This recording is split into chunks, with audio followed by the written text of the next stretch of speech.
This is the hammer strength isolateral row. It works with the rhomboid and mid-lower trapezius, or sometimes known as traps, the middle upper back region. These muscles are really important, and this exercise is really important. In actual fact, it would probably be one of the most important exercises there is for the upper body.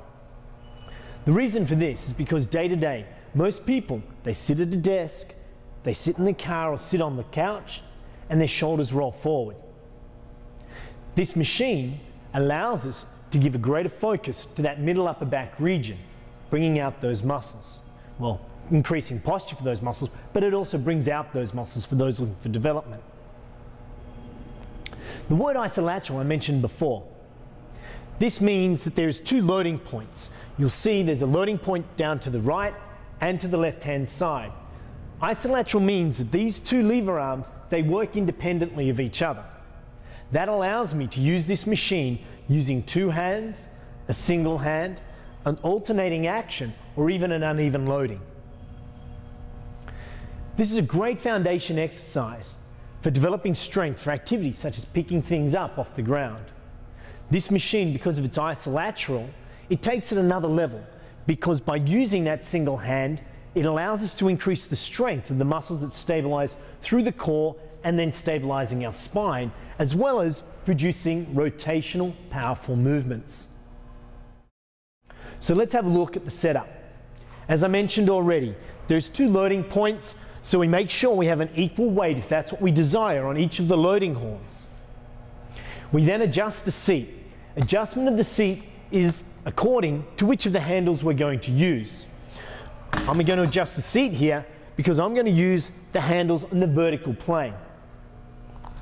We're ready to go. So we sit up on the seat, place our feet on the footholds, holding on to the handles. We sit with the chin up or neutral, the chest high, the stomach braced. We bring the shoulders down out of the ears and pull the hands through to the middle chest region until the elbows meet the side of the torso, controlling back to our starting range. Shoulders down out of ears, pulling the handles through till the elbows reach the side of the torso and controlling back down to our starting range. Now there's several hand positions we can use on this machine. We can also go through and do our row where the hands are in the low horizontal position.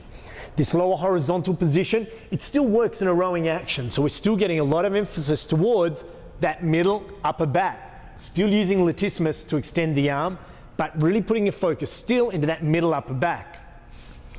If we go for the higher position here, this is now going to take the range up and put it more into the posterior or back of the shoulder.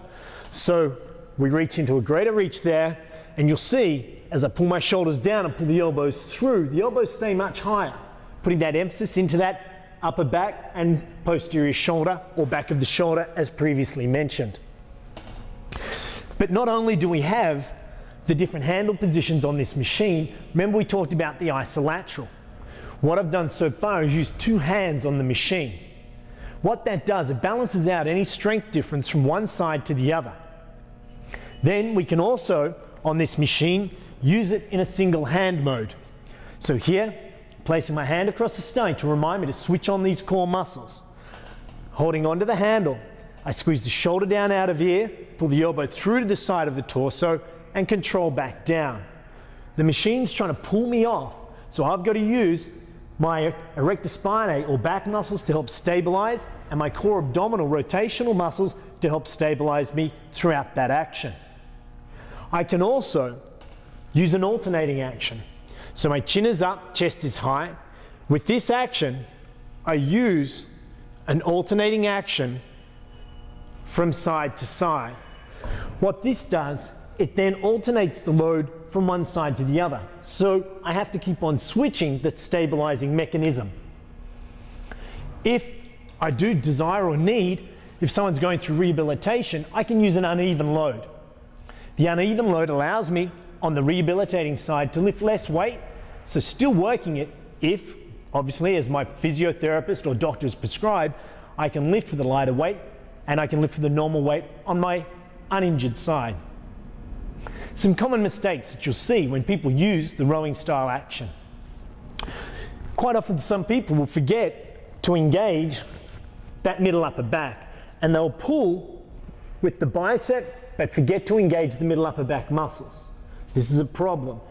This is a focal point. We want to engage that middle upper back, so make sure you see that shoulder girdle down and in as you pull the elbows through to the side of the torso. Another common mistake on this is people trying to extend through the spine in the lifting action. So they pull and extend through the spine as opposed to keeping the spine in a neutral position. When we work in an isolateral loading, we're obviously trying to unbalance the body. It's important that the muscles do the stability. So the spine wants to remain in a neutral position. When doing a single arm action, we don't want to see the body rotating right forward and the spine moving through an angle, and we don't want to see us trying to pull out to the side to try and stabilize. Make the muscles do the work in stabilizing and keeping you in a neutral spine position. If you want to develop a balanced program, include something such as an isolateral chest press.